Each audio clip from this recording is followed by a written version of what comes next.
Jody Leanne Sanderholm was born September 26, 1987, in Arkansas City to Brian and Cindy Sanderholm. She was the third child of her parents. She had a brother called Jason and a sister called Jennifer. From a young age, Jody was fond of dancing, and although it played a large role in Jody's life, she also did not neglect her studies. She was one of 4 valedictorians in her graduating class. While in high school, Jody was a member of the National Honor Society, a Kansas State Scholar, a Kansas Board of Regents Scholar, and earned the Outstanding Physics Student of the Year award presented by David Steinmetz. She was a member of the Ark City High School dance team for 4 years. 2 of those 4 years, she was the captain. Jody was a member instructor of Ark City Dance and a Universal Dance Association instructor. After high school, she attended Cowley College, where she studied pre-pharmacy. While at Cowley, she was a member of the Cowley Tigerette dance line. In 2007, the population of Arkansas City was about 12,000. Jody's parents, like probably other locals, thought it was a good and relatively safe place to live and raise children. However, after Jody disappeared and the details of what happened to her became known, many began to realize that safety was only an illusion and that man was the most dangerous beast. On the morning of January 5, 2007, Jody drove her car, a Dodge Stratus, to college for a dance rehearsal that was scheduled to end at 10:45. After the rehearsal, she intended to return home. Cindy called her daughter's cell phone several times, but she didn't answer, which was highly unusual. Jody always kept in touch with her family, and even if she missed a call, she would call back soon. Cindy had a bad feeling about this. She decided to get off work and go home to see if Jody was all right. When she arrived, she immediately noticed that her daughter's car was not in front of the house, and this only increased her anxiety because Cindy knew that by this time, Jody should have been back from rehearsal. Upon entering the house and looking around, Cindy realized that Jody had not returned home. Her dance uniform, which she put in the washing machine when she returned from rehearsal, was not there or in the hamper for her dirty clothes. The shower stall was dry, although Jody always showered after dance class. It soon became clear that Jody had no contact with her father or older sister, Jennifer, either. She had an appointment at noon, to which she never showed up. Cindy and Brian began calling their daughter's friends, hoping to find out where she might be. But after the morning rehearsal ended and Jody left college, none of her friends saw her. That evening, the college dance team was scheduled to perform at a basketball game with a routine of which Jody was the choreographer. She wouldn't have missed it of her own free will, but she didn't show up either. At about 6 p.m., still unable to learn anything and without waiting for their daughter to return home, Cindy and Brian contacted the police and reported her missing. Officers from the sheriff's office immediately put together flyers depicting and describing Jody, began to inquire about her last known whereabouts, and put out an APB on the vehicle she was traveling in. The police learned from Cindy and Brian that Jody had a boyfriend she had been dating since high school. His name was Colby Wilson. When contacted by phone, he reported that he had been at his brother's house in Texas for several days. The police quickly ruled him out as a potential suspect because his stay in another state was confirmed. The next day, January 6th, was very eventful. Lori Legleader, Jody's best friend with whom she had been friends and danced since high school, provided the police with important information. They both enrolled at Cowley College, where they went on to study dance. Lori reported that she left work at the Sonic Drive-In in Arkansas City around 10 p.m. Tuesday, January 2nd, and noticed a light blue car drive by the restaurant several times as she left. On her way home, she noticed a car following her in her rear view mirror. "I thought something strange was going on," Lori told the detectives. She decided to see if the car behind her was really following her, so she started turning onto different streets. The driver of the car behind her was doing the same thing, and it really scared Lori. She drove to the local police station and parked next to it, thinking that the stalker would leave her alone. She didn't see him after she stopped, so she drove home again. However, she had to go back to the parking lot near the police station because she saw the car chasing her again. Lori sat in the car for a while before driving home. She told the detectives that she didn't go to the station because she thought it was someone else's stupid prank, but that wasn't really all. On Friday, January 5th, the Tigerette dance line was rehearsing at the college. According to Lori, she and Jody got there around the same time and, as usual, parked not far from each other. Lori spotted the light blue car again. What's more, she recognized the man behind the wheel. It was a local resident, 23-year-old Justin Thurber. Lori did not know him personally, but had seen him several times in the company of his older brother and his friends. Lori and Jody left practice at the same time and were supposed to meet up later, but Jody never showed up for that meeting. Soon, several members of the dance team revealed that they too had seen Justin near the college during the past week. He always sat in his car in the parking lot and just watched.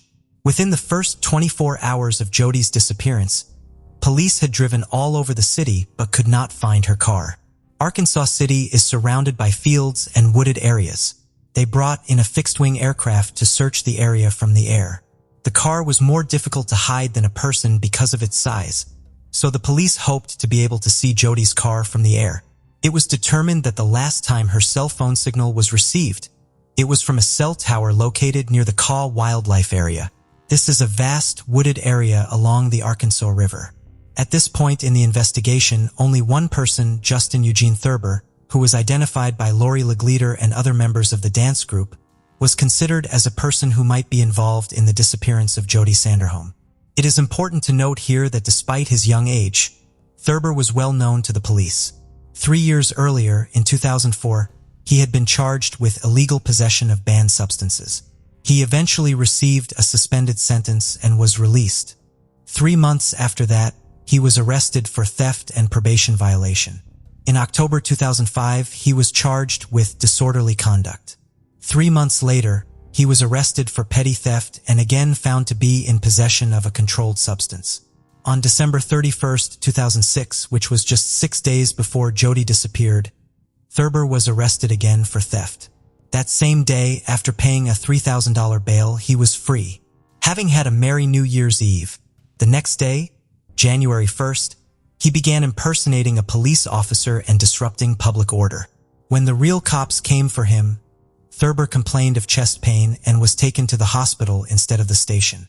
Why he was not arrested after his discharge from the hospital remains unclear, nor is it quite clear why he managed to get away with it all the time. A relative of his who works for the Cowley County Police may have contributed to this, but that's only a guess. That same day, January 6th, a police officer saw Thurber's car, a light blue Cadillac, parked outside his parents' house and decided to talk to him. His father invited the officer into the house. When the police officer asked Justin where he had been yesterday, he said he had driven his car to Winfield, a town about 13 miles outside of Arkansas City, in the morning. There, according to Justin, he met up with his friend and 2 of his friend's buddies, whom he did not personally know very well. Next, the 4 of them began driving around the countryside in a car belonging to one of his friend's buddies until the car got stuck on a dirt road near Cedar Vale. Then, as Thurber claimed, he walked toward Arkansas City, which is about 30 miles from Cedar Vale. After 6 hours, he got tired of walking and called his father to pick him up. Thurber's father confirmed what he said, saying he picked Justin up wet and dirty, a couple of miles from Cowley State Fishing Lake. Justin also told the police officer that his car, which he left in Winfield, had been returned by friends. The story wasn't very convincing, but there was nothing to charge Thurber with yet, so the officer left. That same evening, officers spoke with Alexis Swatzel, who recently ended a 3-year relationship with Thurber. She told officers Thurber often took her to the Kaw Wildlife Area, southeast of Arkansas City, and she pointed out places she and Thurber would visit. When the police informed Alexis that they were investigating the disappearance of Jody Sanderholm, she was very surprised and said that Justin had once said that he had begun watching Jody when he was 13 years old. He would peep at her when she was swimming in the pool in her backyard and sometimes in the evenings, peek through the window in her room, and wait for her to start changing clothes. Police asked Alexis about her reasons for breaking up with Thurber, to which she said she had broken up with him because he was too abusive and had strange tendencies that were becoming more and more frequent. On several occasions, she said, during intimacy, he would choke her unconscious. On top of that, he asked her to fight him because he could not get aroused any other way. It was becoming more and more obvious to the police by the minute that Justin Thurber might be involved in Jody's disappearance. The police had no evidence to link him to the girl's disappearance. But late in the evening of January 6th, Thurber was arrested anyway. Detective Eric Mata arrested Thurber on bail revocation and suspicion of criminal trespass because the investigation into Jody Sanderholm's disappearance revealed that Thurber was on the college campus where the detective believed Thurber should not be. Thurber told Mata that he wanted to talk to his lawyer. At the same time, police officers arrived at Justin's parents' house with a search warrant. The officers took the shoes Justin had been wearing the day before when his father picked him up. The shoes were wet and were drying on a towel. Thurber's father told police he helped his son clean the mud off the shoes. The clothes Justin was wearing when his father picked him up were also recovered. But by this time, he had had time to wash them. The next day, January 7th, searchers trained to identify human activity in rugged terrain set to work in the Kaw wildlife area. They found shoe prints that matched Justin Thurber's, as well as several other smaller shoe prints. As darkness fell, they decided to continue the search the next day. On the way home, some searchers drove past Cowley County State Fishing Lake and decided to stop because they heard Thurber was wet when his father picked him up. They discovered a muddy tire track, muddy shoe prints near a public restroom, mail addressed to Jody Sanderholm's parents in a chemical toilet, dance shoes in another toilet, and a flip-flop sandal. Investigators later retrieved cut-off sweatshirts, a wallet containing Jody Sanderholm's driver's license and social security card, her black leotard, a tigerette jacket with Jody Sanderholm's first name on the front, a vehicle floor mat, and a car seat cushion. The sandal matched the impressions found at the Kaw wildlife area. Searchers spent the next 2 days around Cowley County State Fishing Lake in the Kaw wildlife area. On January 9th, specialists with sonar brought in to survey the bottom of the lake discovered Jody's sunken car. On the same day, the hope of the Sanderholm family also died. Jody's naked body was found under a pile of leaves, logs, and twigs at the Kaw wildlife area. Authorities found DNA evidence linking Justin Thurber to both Jody's car and her body. The car had been in the lake for more than 3 days, so police feared that the water that filled the interior had destroyed all evidence. That was partly true. Forensics spent a great many hours before they found a short hair in the interior. Carrie Melton, director of the Forensic DNA Testing Lab, ran mitochondrial DNA tests on the hair found on the driver's seat of Jody Sanderholm's car and concluded that it was almost certainly Justin Thurber's hair. Barbara Lale, an employee of a private DNA testing company, tested samples taken from Jody Sanderholm's right biceps and right side of her chest. She concluded that Thurber could not have been excluded as a participant, although 99% of the population could have been excluded. Cell tower data showed that on the day Jody disappeared, her phone and Justin Thurber's phone were in the same areas at the same time. Lori Legleader, Jody's best friend, said she saw Thurber in the college parking lot the day she disappeared. When the police looked at the camera footage provided by the college administration, they were convinced that Lori was telling the truth. Thurber was in the college parking lot at the same time rehearsal was going on, and he left that parking lot at the same time as Jody. The tape showed that Thurber followed Jody in his light blue Cadillac. Based on the fact that letters addressed to Jody's parents were found near the lake, investigators speculated that Thurber had followed Jody from the college to her home, and when she got out to retrieve the letters from the mailbox, he attacked her, pushed her into her own car, and drove her away. That theory was confirmed when a shoe print identical to the sole of Justin Thurber's sneakers was found next to the Sanderholm family mailbox. As previously mentioned, footprints of Thurber's shoes and smaller shoe impressions were found at the Kaw wildlife area. It was determined that these were the footprints of Jody's shoes found at the fishing lake, along with her other belongings. Thurber's footprints and Jody's footprints in the preserve were located side by side, walking along them. At one point, the searchers saw that Jody's footprints were interrupted, and Justin's footprints went deep into the woods. This meant that he was carrying the girl further on his own. His shoe prints were also found where the body had been found. All 3 of the people Justin said he had been with the day of Jody's disappearance denied what he said. They had not seen Thurber that day, which meant his story about the car being stuck near Cedarvale was a fabrication. The three officers drove Thurber to Cedarvale so he could show them where he said he was. Thurber was unable to determine where he said the car was stuck. Back at the police station, Thurber volunteered to take a polygraph test. He also requested that his relative, Chad Monroe, who worked for the Cowley County Sheriff's Office, be present during the questioning. The evidence found was sufficient to indict Justin Thurber. He himself denied guilt, and the judge set his bail at $1 million. Thurber's attorneys tried to convince the court that he was mentally retarded and incompetent, but were unable to do so. Thurber had graduated from high school and even attended college for some time, so the judge found the defense claim of his mental retardation unproven. The medical examiner who conducted the autopsy testified at the trial. He said that the first time he looked at the body, he had no doubt that the last hours of Jody's life were very painful. Her entire body and face were covered with bruises and abrasions. There were clear signs of strangulation on her neck. It was strangulation that was named as the cause of death of Jody Sanderholm. I can't say all the information about what the medical examiner found during the autopsy. Not all horror movie maniacs are as brutal as Thurber was to Jody. Without going into detail, and at the same time to give you some idea of what happened at the Caw Wildlife Area, I will say the following. The crime was motivated by carnal desire, and Thurber committed the crime with a stick. At trial, in addition to Thurber's ex-girlfriend, 6 other women testified, each claiming that the defendant stalked her. One of them was a co-worker of his. In one case, she even had to call the police to have an officer walk her to her car after work. It was already dark, and she was afraid to go to the parking lot because she saw Justin waiting for her. Earlier, he had left a rose and a note under the windshield wiper of her car saying he liked her and wanted to get to know her better. Several witnesses said they saw Jody Sanderholm's car on January 5, 2007.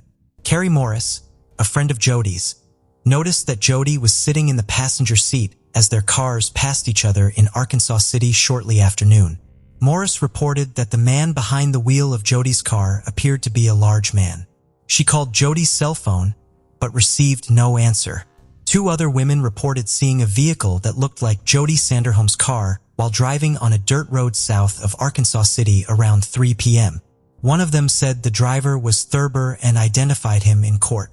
On February 17, 2009, the jury reached a unanimous verdict, finding Thurber guilty on all accounts and recommending that he be sentenced to death. Realizing what sentence the judge would hand down, Thurber tried to negotiate a plea bargain. His lawyer told the prosecutor that Justin would plead guilty if he were not given the capital punishment. Jody's family opposed such a deal. The presiding judge took the jury's decision into consideration and sentenced Thurber to death by lethal injection in March 2009. In 2008, the state of Kansas signed the Jody Act, which, among other things, expands police authority over stalking suspects and expands the list of actions that can be considered stalking. Since the sentencing, Justin Thurber has not abandoned his attempts to appeal the court's decision. His attorneys are trying to prove that Thurber is mentally retarded. In 2018, the Kansas Supreme Court postponed Thurber's death sentence, citing a Supreme Court of the United States ruling that the execution of defendants, even those with mild developmental disabilities, is unconstitutional. The Sanderholm family said a competency hearing was held during the original trial, and Thurber was found to be fully competent at the time. Jody's mother, Cindy Sanderholm, sat in the courtroom 11 years after her daughter's passing. She said that Thurber had written letters to other girls while in prison, and this should show that he was competent. That's sick. It's just sick, Cindy said. It tells you that he is competent enough to reach out to people and write letters. He knows what he is doing. I'm sure she, Jody, pleaded for her life, and he didn't give it to her. She didn't get a second choice. She didn't get a second chance, she added. In August 2021, the Kansas Supreme Court issued an opinion announcing that a state law passed in 2020 allows Thurber, who is appealing a death sentence, to seek appointment by the Cowley County District Court of an attorney to assist in post-conviction DNA testing. Thus, even 16 years after Jody Sanderholm's passing, the final word in this case has yet to be spoken. It should also be noted that no one has been executed since Kansas reinstated the death penalty in 1994. The last time anyone was executed in Kansas was in 1965. Since then, besides Thurber, 9 other people have been sentenced to death, but no sentence has been carried out. We haven't executed anyone in that time frame, and there's no timetable to have any other future executions, said Adam Pfannenstiel, the communications spokesperson for Kansas Department of Corrections. I think it's a little shocking that Kansas reinstated the death penalty over 20 years ago, and there's not a plan yet, said Jennifer Aldridge, Jody's older sister. I thought this would have been something that would have been discussed 20 years ago when it was reinstated. Therefore, even if Thurber's death sentence is upheld, there is a good chance that it will never be carried out. 39-year-old Justin Thurber remains at the maximum security El Dorado Correctional Facility in Butler County, Kansas. According to a Kansas Legislative Post-Audit Committee report published in 2014, each of the inmates serving time in administrative segregation at El Dorado comes with an annual cost of nearly $49,000. Further, it is not only the cost to house an inmate sentenced to death. Taxpayers also pay nearly 4 times the price to prosecute a case where the death penalty is pursued by the prosecution, $395,000 per case compared to only $100,000 per case when the death penalty is not sought.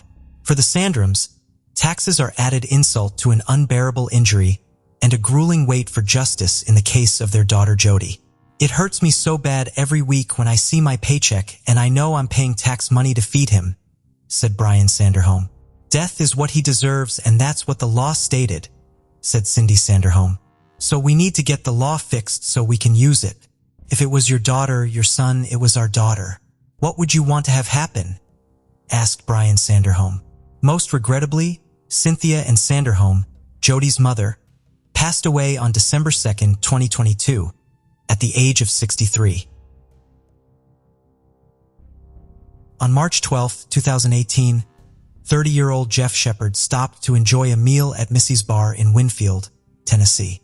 He was then seen by a friend getting into his truck around 9:30 p.m. calling it a night and heading home. Jeff called his mother, Connie Shepard, to let her know he should be home soon, but he never ended up making it, and there has been no word from him since. Jeff's family wondered for years what happened to him, constantly questioning where he could possibly have gone. What happened to Jeff Anthony Shepard on his way home? For years, he left his family with so many questions until the real-life diving angels came onto the scene. In McCreary County, Kentucky, lies Whitley City. It is located right in the heart of the Daniel Boone National Forest, offering its residents and visitors a variety of recreational outdoor activities. The town also has several cultural activities, ranging from art exhibitions to music concerts. Jeff was heading home to Whitley City that night from Winfield, Tennessee, and was last seen traveling on Highway 27, crossing the border into Kentucky. So where did he end up? Jeff Anthony Shepard was known to all his friends and family as a dedicated and honest man, living at home with his parents. Jeff was a very loving son and cared greatly for the well-being of his family. The 33-year-old man was also a passionate traveler and would be cruising up and down the highways. In his 1984 Ford F-150, which many of his friends commented was in rough shape, Jeff's truck, despite what anyone said, was still his favorite. It had a brown driver's side door and a red passenger side door. No matter what anyone said, Jeff truly valued all his possessions. On the night of the 12th of March, 2018, Jeff Shepard was driving around the Tennessee area and had stopped off at a town called Winfield, which lies close to the highway. A friend of his had seen him arrive at Missy's Bar, a popular tavern frequented by locals and visitors alike. The friend said he saw him come in at about 6:30 p.m. and recalled him taking off from Missy's at around 9:30 p.m. Like most people would in that situation, his friend presumed he was going home and that he would be safe. But we soon come to realize that maybe this friend could have helped more than he knew. Jeff got into his car and phoned his mother to check in. He informed her that he had stopped to grab a quick bite in Winfield and would be on his way home soon. The trip from Winfield to Whitley City was only a 15-minute drive. He had made this journey many times before and knew the region like the back of his hand. That is why his family and friends were extremely confused when a short while later, Jeff Shepard had not shown up at home in Whitley City, despite saying he was on his way. The 12-mile journey was too short and direct for him to have gotten lost and confused, especially given the fact that he was so familiar with the route. Questions began to arise about how he must have spent his day. This is where there is a great deal of speculation, as nobody could figure out the sequence of events. They came to find out that Jeff Shepard took the day off work after he allegedly fought with his assumed girlfriend. Jeff then stopped for a bite at the Cozy Inn Bar and Grill, where the bartender recalled that he didn't have anything to drink, but had mentioned that Jeff was on the way to his lawyer's office. He proceeded to the Chitwood Bar, where a fight with another man ensued. He left from there and carried on going around many bars in the area, not showing any signs of intoxication or being under the influence. The witnesses who had seen Jeff Shepard that day said he appeared fine and didn't look like anything was particularly wrong. Jeff's truck was also spotted at a gas station at 7 p.m., where another man got out of his vehicle with $10 in gas and a case of beer. This was incredibly suspicious. Shepard was later seen leaving Missy's bar. That was the last anyone saw of him or his battered Ford F-150. People were encouraged to call the Kentucky State Police if they had any leads regarding his whereabouts. His picture and description were posted on the Tennessee Missing and Unsolved Facebook group, but even that effort was to no avail. The Shepard family was extremely concerned that he did not show up that night in March. A lot of his friends in the area knew his 1984 Ford F-150 with a Kentucky license plate reading 602 LJC. His family released a missing person poster and offered a $10,000 reward to anyone who might know anything regarding his disappearance. His vehicle could be spotted a mile away as it was pretty damaged and had a very peculiar paint job, with his doors being painted different colors. There were no sightings of his truck either. They also conducted various search parties and were constantly on the lookout for their son, but he was nowhere to be seen. Given that the area he went missing in was rather rural, it was hard to conduct an efficient search. With no new information, the case ultimately goes cold for 3 years, with no new leads or any sightings, leaving little to be desired. What happened that fateful night? Where could Jeff Shepard have possibly gone in a town he knew so well? His family and friends had so many questions, but just not enough answers until 3 years later. The Chaos Divers are an Illinois-based group of dedicated divers who begin their work with an environmental purpose in mind. While they initially cleaned up waterways to restore the aquatic environment, they soon transitioned into helping families solve cold cases. Their expertise, along with advanced sonar equipment, has helped this team assist in returning so many missing people home. Hearing of this case, the team at Chaos Divers reached out to their peers at Adventures with Purpose, Depths of History, Adam Brown Adventures, and Exploring with NUG. These specialized and selfless teams all came in to help assist in the search for Jeff Shepard. The teams found it incredibly hard to begin the search, as many of the details regarding Jeff Shepard's disappearance were more speculation than fact. Nobody could say for certain in which direction he would have traveled. They could have only assumed it was heading north, towards Whitley City. The path there was surrounded by water bodies on all sides, making this search exceptionally more difficult. The diving angels scoured the many small lakes and ponds during the fall excursion, but none of these searches were successful.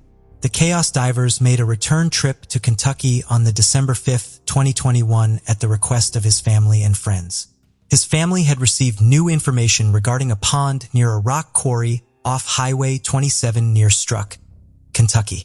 It was reported that a section of the guardrail around the pond had been removed, and this could have led to the possibility that a car slid down the steep embankment.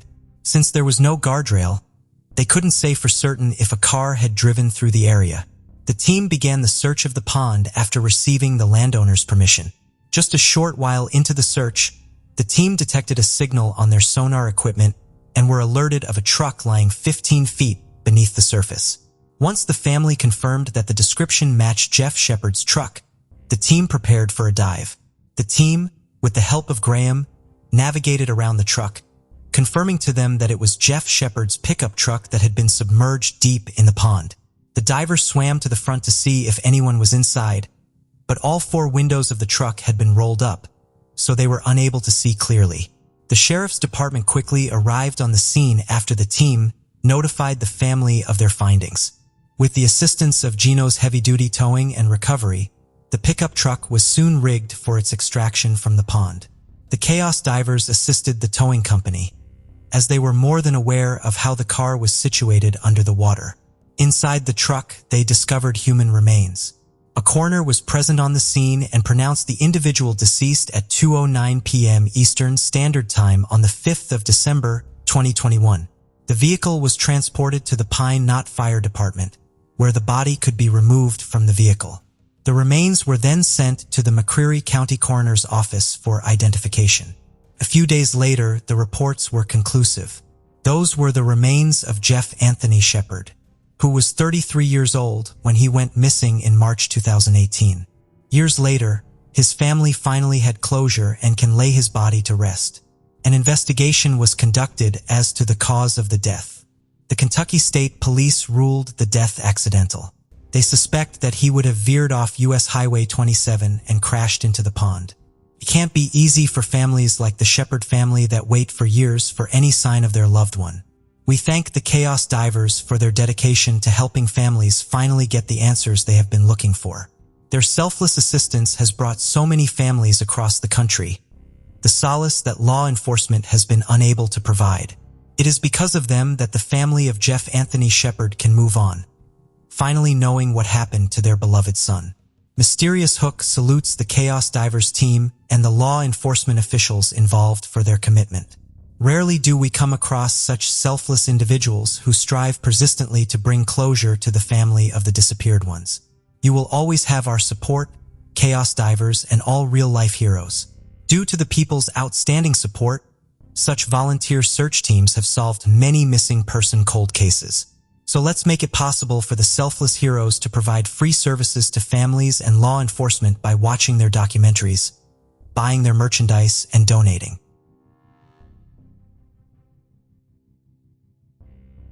June 10, 2018 seemed like a bright Sunday for the residents of Ohio. It was usual for Pizza Hut in St. Clairsville of Ohio to welcome their regular customers, Joni D. Davis and Brian Edgar Goff. The couple thoroughly enjoyed their dinner, and once they were done, the devoted 64-year-old caretaker Brian took 55-year-old Joni to their light blue 1990 Oldsmobile 88 four-door sedan. But after that, nobody knew where the sedan's wheels were heading. It seemed like the couple vanished with their sedan in thin air, leaving no traces behind. What happened to Brian Edgar Goff and Joni D. Davis? Had the bright Sunday determined their fate? How did the Chaos Divers enter the scene? Created partly by natural borders, Ohio is shaped by Lake Erie and the Ohio River. The state boasts an appealing combination of exciting cities, pristine natural scenery, and charming farms. Whether you're exploring Ohio for a weekend visit or an extended vacation, there is lots to see. Individuals from Ohio proudly and officially call themselves Ohioans. Ohio residents enjoy an affordable cost of living compared to other states, and the Ohio River has become an important commercial route for Ohio, Kentucky, Indiana, and Illinois residents. But none of them imagined that the Ohio River would hide the life of a lovely couple for more than 3 years. Our story starts right here in this Ohio state. Was September 21st, 1953, when the couple Ralph and Olga Jean were blessed with twin baby boys in Martins Ferry, Ohio. They named the boys Brian, Edgar Goff, and Colin Goff. When the twins turned 3, their mother passed away, so their great-aunt, Hannah Goff, took Brian and raised him on her farm near Martins Ferry. When Brian was 9, he moved to Saybrook, Ohio with his twin brother, older brother, and sister. In June 1971, Brian graduated from Harbor High School in Ashtabula, Ohio. After graduating, Brian worked several years for Penn Central and Conrail Railroads in Cleveland, and later in Mingo Junction. Then he moved back to Martins Ferry area and shared a home with Colin. For years, Brian also worked at Goff Trucking near Rayland, lending a helping hand to Colin. Brian was a loving, caring, kind-hearted, and hard-working person with a genuine smile. He always looked forward to summertime and attending the family gatherings on Memorial Day, July 4th, and Labor Day. Brian was also a massive fan of the Cleveland Browns and Cleveland Indians. Besides all of these, Brian devoted his time and energy to being a loving caretaker for Joni D. Davis. Joni was born to her parents, Jack and Joanne, on July 20th, 1962. She had been the best sister to Jackie Newell and a caring aunt for her nephews. Both Joni and Brian were healthcare workers, and it was over 20 years since they both started a beautiful relationship. Unfortunately, their relationship became complicated when Joni was 35. She failed to wake up one morning and remained in a coma for months. Finally, after an extended stay at a rehabilitation facility, Joni relearned how to walk, speak, and feed herself. But her brain damage was permanent, and she required full-time care. However, Brian never left her. Instead, he became Joni's caretaker. Nevertheless, the pure bond between the couples continued for years. And everything seemed fine for 64-year-old Brian and 55-year-old Joni until 2018. The hottest June month was turning Ohio State into beautiful scenery. June 10th, 2018 was a fine Sunday. Day was no different for the couples who regularly visited Pizza Hut in St. Clairsville during the weekend. Brian and Joni stuck to routine and structure by dining at Pizza Hut on Sunday evening. The couple enjoyed their dinner without realizing that it would be their last meal. When the clock was ticking around 7 p.m., Brian took Joni to their light blue 1990 Oldsmobile 88 four-door sedan with Ohio license plate EYA 7482. The hoped the couple would follow their routine of going to the gas station on the island, then to Reese Cups, and finally to have a lottery ticket. As hours passed, nobody from Joni's family ever heard from them again. Brian and Joni had neither completed their routine visit nor reached their home. It seemed like the couple disappeared with their sedan. Joni's family members soon realized the mysterious disappearance of the couple. So the family went to Brian and Joni's home on Coleraine Pike, found their clothes, medications, several credit cards, money, and some other things that they had laid out. Joni's family thought that the couple never reached home. So as per Brian and Joni's schedule, the family members knew that they would have gone to Pizza Hut. With the help of the surveillance video at the Pizza Hut, the family members found out that the couple didn't stay on National Road through Bridgeport. Joni's family assumed that their sedan would have turned off, either taking I-70 to Route 214 or taking Shermont Road. So, Joni's family decided to report the missing couple to the Belmont County Sheriff's Office. When officials questioned the appearance of Brian, Joni, and their whereabouts, the family members described Brian as a 5-foot, 10-inch tall man who weighed around 190 pounds. They added that Joni was 5 feet, 2 inches tall woman, and she weighed about 138 pounds. Joni's sister's fiancé, Paul Newell, informed the officials about the surveillance video at Pizza Hut. He added that Brian and Joni weren't spontaneous enough to decide and take a trip on a whim. So with all of this information, the Belmont County Sheriff's Department started their inquiries. Both the officials and family had searched for Brian and Joni for a week, but unfortunately nothing led them to find the couple.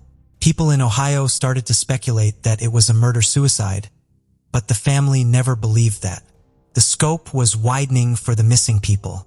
Even after 9.5 days, Joni's family continued to work with law enforcement, and the Belmont County Sheriff's Department found surveillance recording from a local gas station that seems to indicate the pair was last seen going north. The family believed the investigation needed to move north as well. Fortunately, Brian had his cell phone and the official spotted the last location. The cell phone was pinged for the final time in the area of Little Rush Run, past the Raylan Marina in Ohio. So the officials performed numerous searches for Brian and Joni in that area. The sheriff's offices in Jefferson and Belmont counties offered a $5,000 reward for information leading to the discovery of the missing couple. Both law enforcement agencies have conducted aerial surveillance and surface searches with trained canines since the summer of 2018. Even Martin's Ferry Councilman Jack Regis followed the case closely, hoping that the two individuals would reappear with an incredible story. But unfortunately nothing turned up. Ohio was experiencing all seasons, but nothing could change the misery of the mourning family. All that Joni's family members wanted was to have closure. And after 3.5 years of Brian and Joni's disappearance, the chaos divers came across the Ohio River to search for Karen Adams, and the couple's case got the attention of the divers team. As many might know, chaos divers are selfless people who started as an environmental cleanup organization to make a better place for all aquatic life.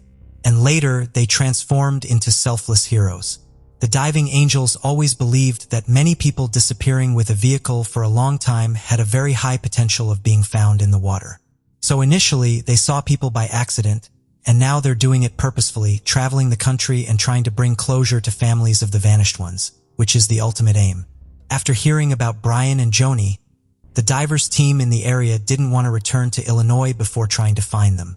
So the real-life diving angels gathered all information about the couple's whereabouts and their last cell phone pings. As the officials had confirmed, the last known location was in the area of Little Rush Run. The chaos divers knew that the Ohio River was the nearest body of water. Then the diving teams decided to search for Brian and Joni there. It was November 11th. With their motorboats, the chaos divers team was ready to search for Brian and Joni. They used their sonar technology and magnet to find the vehicle. The diving angels jumped into the water and the sky started to turn dark. Fortunately, the mild light from the sky was enough for the diving angels to read the license plate they had found. It was an Ohio license plate that read EYA 7482 and it belonged to Brian. The diving angels notified the FBI and Ohio Bureau of Criminal Investigation, Crime Scene Unit, and Jefferson County officials. And they discussed the recovery of the vehicle. Finally, they planned to pull the vehicle out of the water the following day. When the sun's rays hit the early morning hours in Ohio State, the diving angels found that the license plate belonged to a light blue 1990 Oldsmobile 88 four-door sedan. The sedan was submerged in 8 feet of water about 15 feet off of the shoreline. The vanished couple strapped in their seat belts. The diving team found the vehicle just 1 mile south of where the couple's cell phone pinged. The vehicle was in a shallow portion of the river off Old Route 7. So the Jefferson County officials and chaos divers carefully pulled the car out with human remains. The officials mentioned that the autopsies had to be completed to confirm identities and determine the causes of death. Then the Jefferson County officials added that a team of forensic experts would process the vehicle to gather evidence. And finally, the medical examiner confirmed that the corpses belonged to Brian and Joni. After being missing for more than 3 years, the discovery of the bodies of Joni Davis and Brian Goff finally brought some closure. Throughout the case, the law enforcement became friendly with the Chaos Divers team, and one of the sheriffs on the case took the diving angels to dinner. Also, the Toronto Fire Department helped the diving team with a cylinder refill. It was a sweet gesture that the Chaos Divers fully deserved. Mysterious Hook salutes the Chaos Divers team and the law enforcement officials involved for their commitment. Rarely do we come across such selfless individuals who strive persistently to bring closure to the family of the disappeared ones. You will always have our support, Chaos Divers, and all real-life heroes. Due to the people's outstanding support, such volunteer search teams have solved many missing person cold cases. So, let's make it possible for the selfless heroes to provide free services to families in law enforcement by watching their documentaries, buying their merchandise, and donating. Case of Kelsey Smith went shopping for a gift and vanished without a trace. How often do laws enacted at the state level or the rules and policies of individual companies designed to protect people and make their lives more comfortable and safe end up causing harm rather than good? In today's story, a mobile phone operator refused to provide the location of a missing girl citing privacy laws. In reality, however, the company was obstructing the investigation, delaying the process. Although tragically, it was too late to assist the girl. In other cases, timely access to such data could save someone's life. The case of young Kelsey Smith, who was tragically killed just a month after celebrating her 18th birthday, not only shook the United States, but also captured the attention of the world, as it was widely reported in international media. The girl was abducted in broad daylight from a crowded location, and her body, bearing signs of violence, was later discovered outside the city. The search for Kelsey took almost a week due to the inability to track her movements through her cell phone signal. This circumstance led to much debate and set a precedent that resulted in a series of amendments and the passage of a law named after the victim. But let's look at Kelsey Smith's story from the beginning and try to understand how she was abducted right outside a shopping center under the watch of dozens of surveillance cameras and whether this tragedy could have been avoided. We will also explore the personality of the abductor and criminal who was considered by all to be a loving husband and caring father. Who is Edwin Hall? We will begin our examination of this difficult case by getting to know the man who caused the terrible tragedy. Edwin Roy Hall, friends knew him as Jack Hall, was born in 1981, April 17th in the small town of Lee's Summit, located almost on the border of the states of Missouri and Kansas. He was the second child in a low-income and extremely disadvantaged family. Edwin's childhood was hard, if not to say harsh. The parents of the boy used large quantities of hot drinks and illegal substances, did not engage in the upbringing of children and mistreated them. Later, Hall will tell about the fact that at the age of 5, he was intimately abused by his uncle, his father's brother, but unequivocally confirm or deny this statement is simply not possible. Many thought that this detail was invented by the perpetrator's lawyer in order to make his client look like a victim of circumstances at the trial and try to mitigate his punishment. But be that as it may, at the age of 6, Edwin found himself in an orphanage after his father was behind bars and his mother was deprived of parental rights. In the following years, the boy changed several foster families, but each time he was abandoned after a while and returned back to the orphanage. This was due to the uncontrolled aggression of the child, as well as his cruelty. From an early age, Hall showed sadistic tendencies towards animals. He liked to torture them and watch the suffering. The boy did not recognize anyone's authority, disobeyed his foster parents, stole and ran away from home. His last foster family returned Edwin to state custody at the age of 15. This was after the teenager attacked his stepsister with a knife. Then the tragedy was avoided and the boy was pitted and not prosecuted. However, a year later, he again came to the attention of the police when he deliberately hit another orphanage pupil who was much younger than him on the head with a baseball bat. As an adult, Hall had no record with the police and he seemed to have matured, taken charge, and finally reformed. At the age of 20, he married a girl named Alita, who bore him a son a year and a half later. Edwin got an old Chevrolet truck from the 70s on which he worked, transporting various goods. His neighbors knew him as a quiet, humble, and friendly guy, as well as a good family man. However, he also had another secret life which became known only when Hall found himself in the dock for committing serious crimes. Who was the victim? Kelsey Smith. Kelsey and Smith was born in 1989 on May 3rd in a place called Overland Park, which ranks as the second most populous city in the state of Kansas. She was the third of 5 children in the large and very close-knit family of Gregory and Missy Smith, growing up alongside her older brother Steve and sister Lindsay, as well as her younger siblings, Katie and Zach. She was very close to all of them. The family patriarch, Gregory "Greg" Smith, was a former military man and a veteran of the United States Navy. He had also served in the police force for over 2 decades and was now enjoying his well-deserved retirement. Meanwhile, the mother, Missy Smith, had dedicated her life to healthcare, having worked for many years at one of the local hospitals.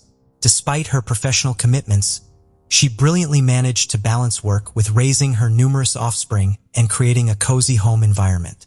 From a young age, Kelsey was an extremely active, sociable, and theatrical child.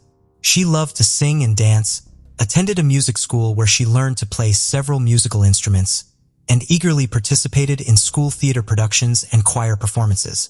In addition to this, she thoroughly enjoyed gymnastics and loved soccer, often attending various sporting events with her father and brothers, and she was a fan of the local team. Young Smith had many friends, possessed a great sense of humor, was talented in numerous areas, and knew how to make a good impression on those around her. She also had a profound love for animals from childhood and dreamed of going to college after high school to pursue a career as a veterinarian. In her senior years of high school, Kelsey took a job in the local orchestra, where she played the clarinet, performing at various city events.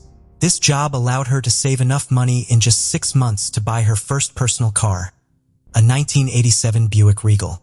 Her parents weren't too fond of the fact that her car was older than she was and offered to add some money from the family budget to buy something more recent. However, it was crucial for her to purchase her first vehicle independently with her own money, so she declined their offer. Kelsey's personal life.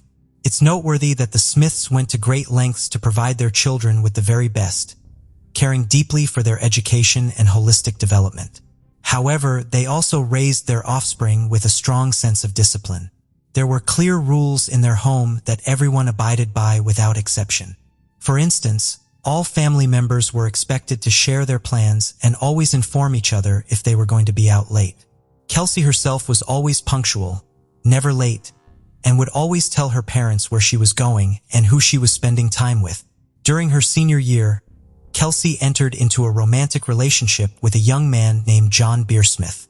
According to Kelsey, it was a deep and mutual love at first sight, the kind you read about in books or see in movies. The couple rang in the new year of 2007 together, and from then on were practically inseparable. Smith's partner, a year her senior, appeared to be a serious young man who treated his beloved with the utmost care and respect. Both sets of parents approved of their children's choice and did not stand in the way of their relationship. In May 2007, Kelsey celebrated her 18th birthday. That same month, she graduated from high school and was thrilled to learn that she had been accepted into a prestigious college in Kansas, where she intended to study veterinary medicine. The following days were, without exaggeration, some of the happiest in the young woman's life.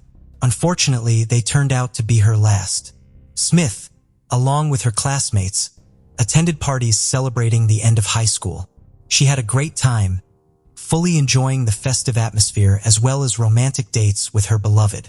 At this point, she'd achieved everything she had wished for: admission into her dream college, a relationship with a worthy young man who was about to propose, and it seemed a long, happy life lay ahead of her. The disappearance from the mall parking lot. On June 2, 2007, Kelsey and John were preparing to celebrate a significant milestone in their relationship, the 6-month anniversary of when they first started dating. John planned to make the day even more memorable by proposing to Kelsey.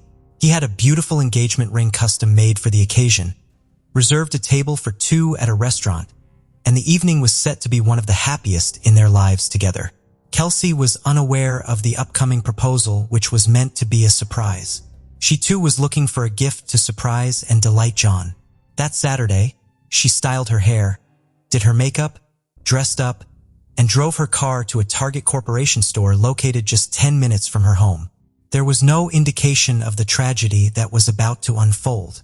Around 7 in the evening, she called her mother to say she had found a gift for John, but needed to find the perfect gift bag for it, preferably something with a romantic touch. Missy suggested checking a shopping mall across the street from Target, confident that it would have what Kelsey was looking for. Kelsey thanked her mother for the advice and said she would be home soon, where John was supposed to pick her up at 8 o'clock. That was the last time Missy heard her daughter's voice. Kelsey never made it back home. When John arrived at 8 with a large bouquet of flowers, he was shocked and frightened to find that Kelsey was not there. Her parents were equally terrified, as it was completely out of character for her not to answer phone calls or texts. She vanished in broad daylight, in a busy area, and no one noticed her disappearance. Search and investigation. The family patriarch, along with his 2 eldest children, set out to search for their daughter. Upon finding her car parked at the Oak Park Mall, a sliver of hope emerged that Kelsey might still be inside the mall for some unknown reason. However, after searching through all the floors and stores and inquiring with the salespeople and security guards if anyone had seen the girl, they were convinced she was not there. Returning to the car, which appeared undisturbed without any signs of struggle or violence, the father, leveraging his experience as a former police officer, decided not to touch anything. It was possible the car was part of a crime scene, and it was crucial not to tamper with or destroy any evidence. The girl's parents reported her missing to the police that same day, but were initially met with resistance to start an immediate search. The explanation was that since Kelsey was 18, she wouldn't legally be considered missing until 24 hours had passed since her disappearance. However, Kelsey's father, not one to back down and using his old connections, insisted on an immediate search for his daughter. Moreover, He made inquiries to see if any hospitals in the city had admitted women matching their daughter's description.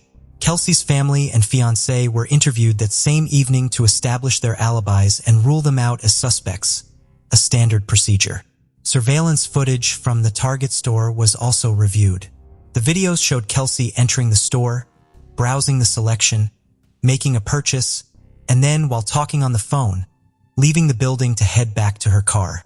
At that moment, she was speaking with her mother, asking where to find a gift bag, and then headed to the mall across the street, following her mother's advice. Essentially, Kelsey simply drove out, turned around, and parked at the Oak Park Mall, leaving her car near the side entrance almost against the wall. Her car was thoroughly inspected by experts. It seemed untouched from the outside. The gift she bought for John was on the passenger seat, and her backpack with personal items, a tablet, and a wallet containing about $300 in cash was in the back. Therefore, a robbery was quickly ruled out. It appeared that the car's owner had left only with her credit card and phone in her pocket, as everything else remained inside the car. No signs of a struggle, blood, or damage were found. There were no foreign fingerprints except for one found on the driver's seatbelt. This fingerprint belonged to neither Kelsey, her relatives, nor her boyfriend. Issues with the cellular company tracking the young woman's location could have been possible through the signal of her mobile phone. By that time, the device itself had become inaccessible, presumably turned off or damaged. But it was still feasible to determine the last known location where the mobile phone was active in order to narrow down the search area. However, Verizon Communications, the wireless carrier, did not provide the necessary data for the investigation for several days. Interestingly, the company did not outright refuse to cooperate, but kept promising to look into the matter, effectively dragging out the process. Back in 2007, telecommunications companies were allowed to withhold subscriber data from law enforcement agencies, including the police or FBI, without a specific court order. They cited information privacy laws, and even situations where an individual's safety or life might be at risk were not considered exceptions to this rule. The disturbing stranger. Upon closer examination of the surveillance footage, a chilling detail was uncovered. A mysterious stranger following the young woman like a shadow. He didn't stand out at first because he always kept his distance and didn't attempt to interact with Kelsey directly.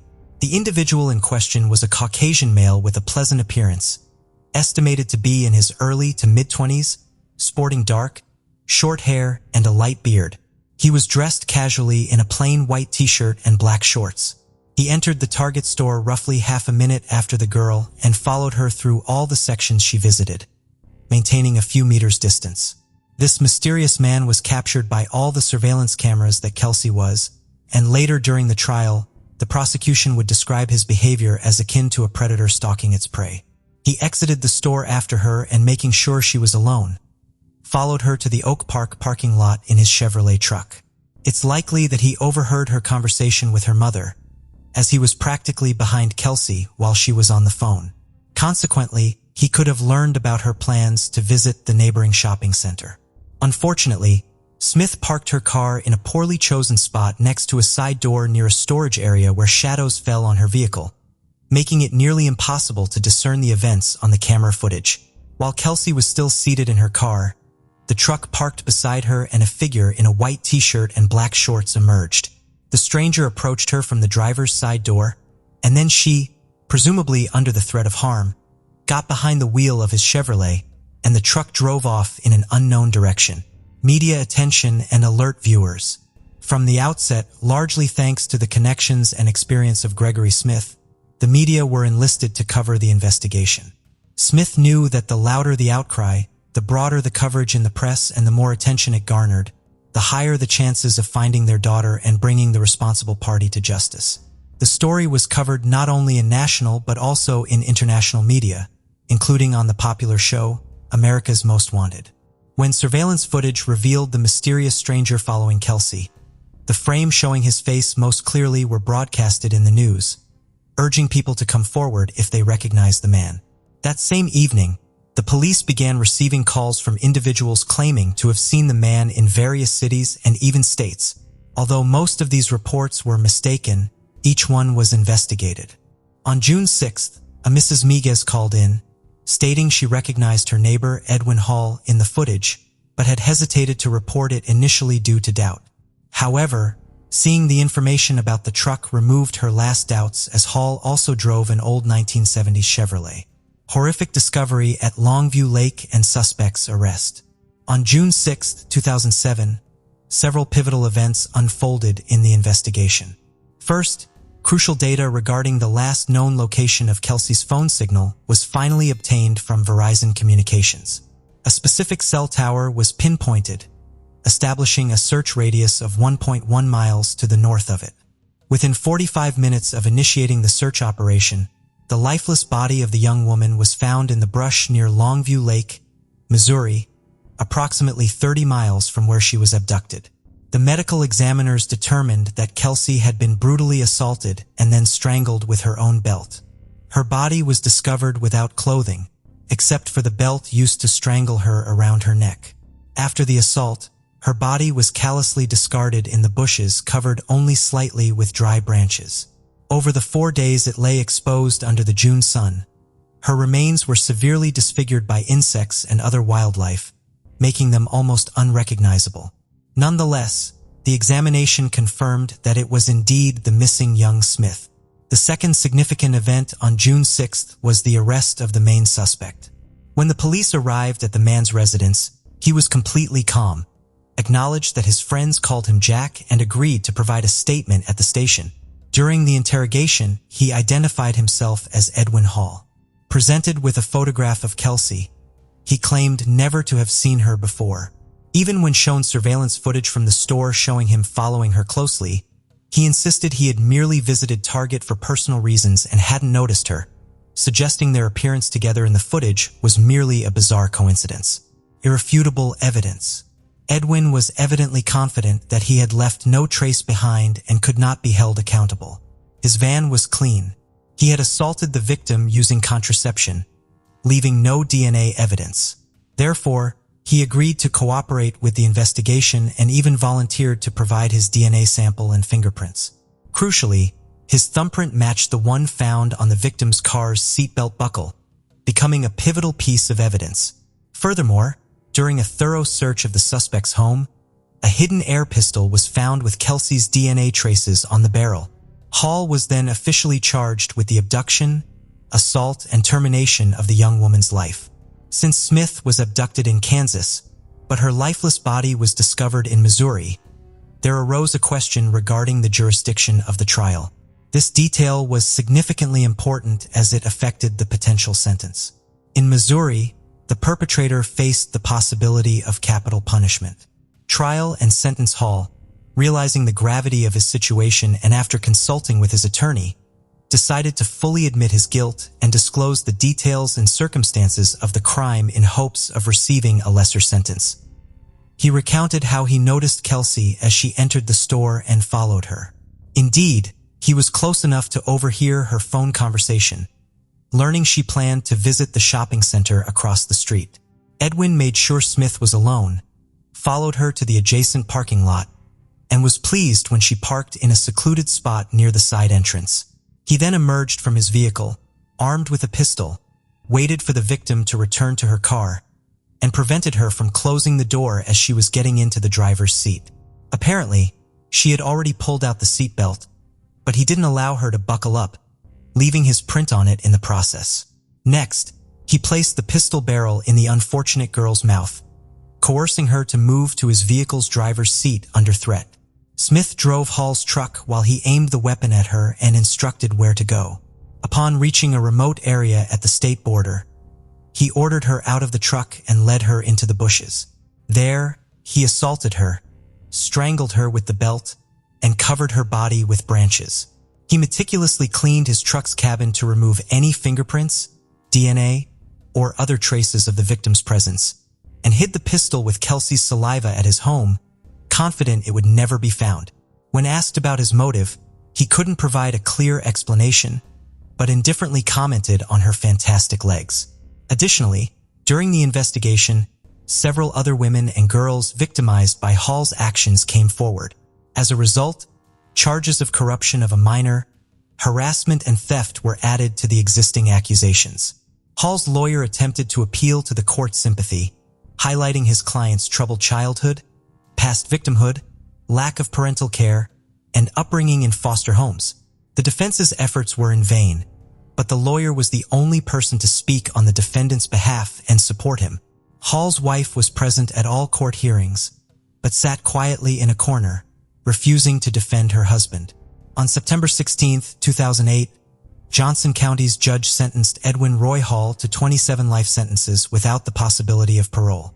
After hearing the verdict, the defendant apologized to the Smith family for his actions and then broke down in tears. He is currently serving his sentence at the Hutchinson Correctional Facility in Kansas. The Kelsey Smith Act. The role of Verizon Communications in this case, which hesitated for 4 days to provide data regarding the last known location of the missing girl's phone signal, drew significant attention. The company's leadership cited privacy laws and the absence of a court order, the issuance of which would take time. Although it was later determined that this information wouldn't have saved young Smith, in other situations, it could help preserve the lives and health of individuals in danger. This led to the enactment of the Kelsey Smith Act by Kansas in 2009, mandating telecommunications companies to provide subscriber location information when there is a risk of death or serious physical harm to the individual. An additional 29 states, including Missouri by 2012, adopted similar legislation. In 2021, Oklahoma, Montana, and Illinois also passed the Kelsey Smith Act. Since its enactment, this law has helped save many lives.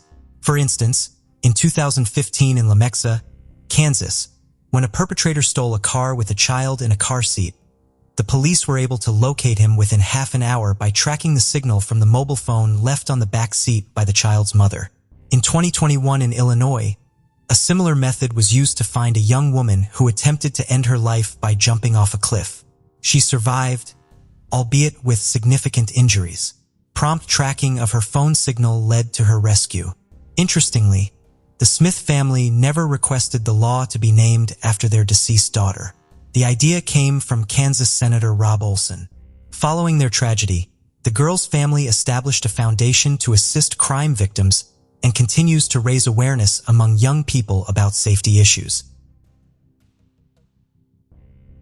Early in May 2022, the Danville police were notified that a 26-year-old woman and mother of 2 named Abigail Brandenburg was missing from her home in Danville, Illinois. She was last seen driving up the Denmark Road Bridge early one night in May, never to be seen again.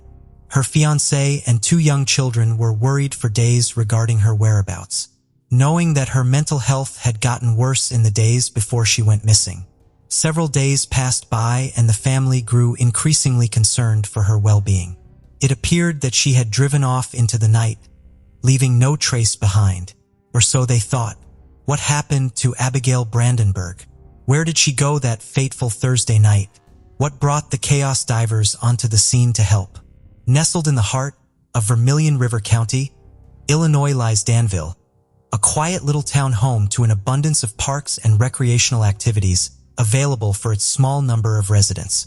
The quiet town is known for many of its remarkable historic sites, giving visitors lots to see. Danville is home to Lake Vermilion, a 1,000-acre reservoir popular for fishing and water activities. No one would suspect that Lake Vermilion would also be associated with a great deal of sadness and pain. Abigail Marie Brandenburg was born in Danville, Illinois to Nathan and Julie Brandenburg. A warm and generous person, Abigail was a well-liked child who blossomed into a headstrong and successful woman.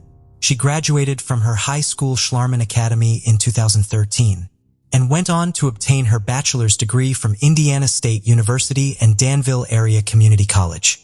Abigail had 2 children, all while pursuing higher education, but that didn't stop her from being a completely hands-on and fully devoted mother and partner. She spent time with her 2 young daughters doing arts and crafts and going on walks with her fiancé, to whom she was newly engaged. She was known to her small circle of friends as being a gentle and soft-spoken person that had the ability to light up any room she entered.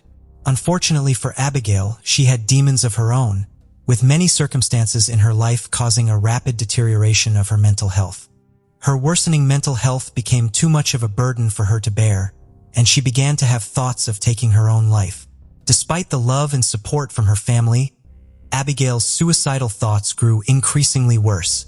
She was loved and cherished by her family and her friends, and that is why her disappearance on the 5th of May prompted a large community response who were increasingly concerned for her safety and well-being.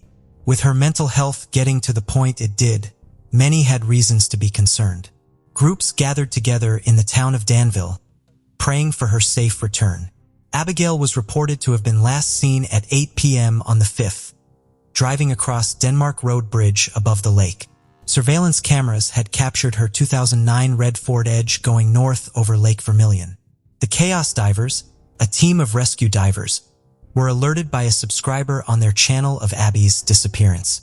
The Chaos Divers are a team of rescue and search divers who are often the lifeline to the many families who are looking for answers, sometimes offering more assistance than the authorities themselves. As many of you may know, Chaos Divers are a compassionate group of people who initially started off as an environmental cleanup group aiming to improve aquatic life. Through their many dives, they transformed into a group of selfless heroes, assisting on a multitude of cold cases. Since it had been less than a week since Abigail Brandenburg went missing, the team arrived and began the search immediately on the 11th of May, 6 days after she was reported missing. The family met the team of specialized divers at the Vermilion County boat ramp, where they shared the additional details that would help them with their search for Abby. The Chaos Divers team explained to the family how they would be conducting the search on their boats with the necessary sonar equipment. They began their search of Vermilion Lake since her car was last spotted traveling on the Denmark Road Bridge. The team began by investigating established boat ramps and boat docks, as this is usually where most evidence is found. They explored the area around the lake, close to where her last known license plate was detected. The team navigated the boat through the waters of the lake, hoping to pick up a signal on their sonar equipment. Not too far along into the search, the team of divers noticed a gaping hole in the trees on the other side of the boat dock. The shrubs and trees appeared fresh, as though something had driven through them. This immediately signaled to the team of experts that something was out of place and needed to be investigated. The divers approached this section of trees and immediately sensed an anomaly in the water and detected the presence of a large metal object. Through their sonar readings, they could tell that the car they had detected was submerged in the water upside down. Could this be the missing Ford Edge that belonged to Abigail Brandenburg? The investigation continued and the search team looked for more answers. The team of divers was almost certain that they had found the missing vehicle and dropped their mega life in the water to capture a clearer image of what lay beneath. They discerned that there was a vehicle there and it was upside down. The team met back with the family at the boat dock to discuss their findings and outline the next steps they would take. Britain from Depths of History and Jacob from the Chaos Divers team dressed in their diving gear to explore the vehicle that they found. The divers made their way from the dark to the marker line that had been set up by the team venturing through the murky waters of Lake Vermilion. A short while later, the divers found the license plate of the Ford Echo on the dock, signifying with absolute certainty that the car they had discovered at the bottom of Vermilion Lake was in fact Abby's. The divers presented the plate to the family, who confirmed it was Abigail's. From that moment onwards, the next steps were to carefully extract the car from the lake. The local law enforcement of Danville arrived, along with the county's own dive team, preparing for the removal of the car. The team at Chaos Divers shared all their information and findings so that the authorities could navigate the water with ease. It was an extremely daunting task, as the car was upside down and would have to be carefully maneuvered. Abigail Brandenburg's car was extracted from the water, and they found her body inside her vehicle. An autopsy was conducted on her body after it was extracted from the lake. The authorities have not yet announced the cause of death, but have remarked they found no reason to suspect foul play. The details of this case are still being investigated. Despite the trauma of losing Abigail, had it not been for the team of Chaos Divers, the family would have gone on for years without any closure. It cannot be easy for these divers to find bodies and pieces of evidence that point to no signs of life. It is essential then to look at the positives, such as helping a family find the answers that they had been looking for. Jacob from Chaos Divers remarked that the body was not found anywhere near a boat ramp, indicating to them that she did not want to be found. Abigail Brandenburg is no longer in pain, but leaves behind a grieving family who miss her every day. The assistance of experts like the chaos divers and depths of history bring so many families the much-needed closure they require to move on. We thank the team at Chaos Divers and Depths of History who voluntarily perform such selfless service. It's only due to support that volunteer search teams have been able to solve crimes that have been cold for decades. So let's make it possible for Chaos Divers and Depths of History to provide their services. Please head on over to their channel. Support them by buying their merchandise or directly donating. It is only because of them that so many families finally have some peace of mind. We hope that cases like this bring a sense of hope to many who hope for the closure that they don't have. It was the hottest month of the year in Oak Ridge, Tennessee in 2005. And it was the year when Miriam Ruth Hemphill, a woman from Tennessee, lost her daughter. On a fine Friday, Miriam took her beige or bronze-colored 1999 Buick LeSabre with the license plate ABA 676 and began to drive. But neither her husband, Bill Hemphill, nor Miriam ever saw her again. What happened to Miriam Ruth Hemphill in Oak Ridge? Did she commit suicide due to the loss of her daughter? What made the depths of history and exploring with Nug enter the scene? The city is known for Melton Hill Lake. It is a place for relaxation and recreation. Anglers cast their lines out to capture bass. Boaters leave ripples in their wake as they cut through the calm surface. Rowers from all around the nation go to compete in elite events. But Melton Hill Lake in Anderson County has a darker side that everyone was unaware of. The captain of the Oak Ridge Police Department had stated that the water seemed to draw those who wanted to end their lives.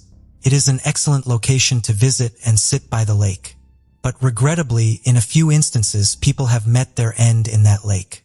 Melton Hill Lake and its surrounding bodies of water have experienced such sadness.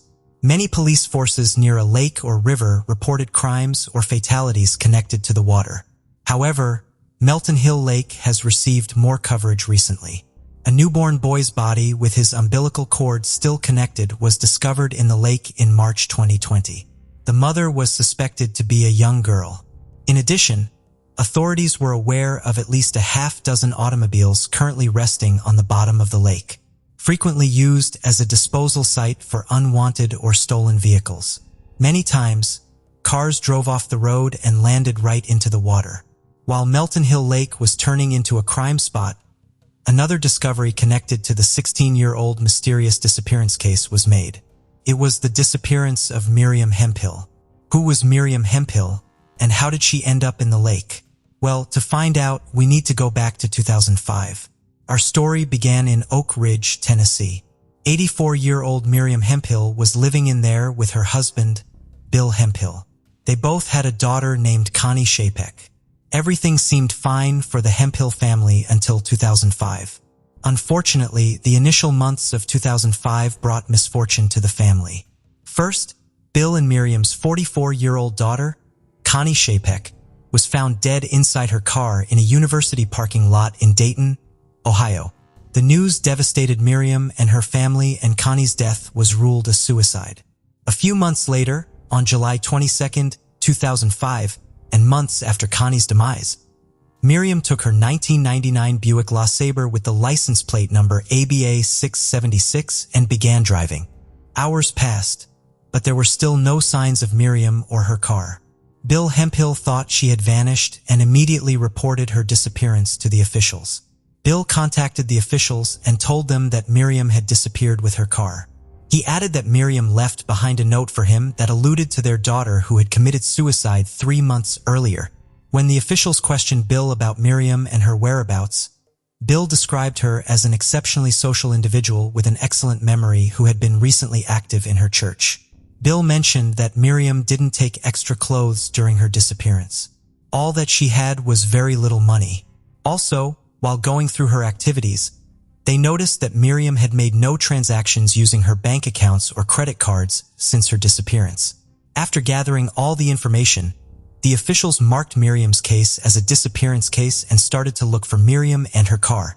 Authorities had wondered if Miriam might be in the lake somewhere. So the Oak Ridge Police and the Blunt Special Operations Response Team, or BSORT, searched parts of Melton Lake for her. But the case soon went cold.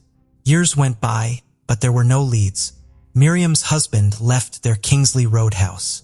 As time went by, began to believe that Miriam could have committed because she could not take the loss of their dead daughter. Bill passed away in 2016 without knowing what happened to Miriam.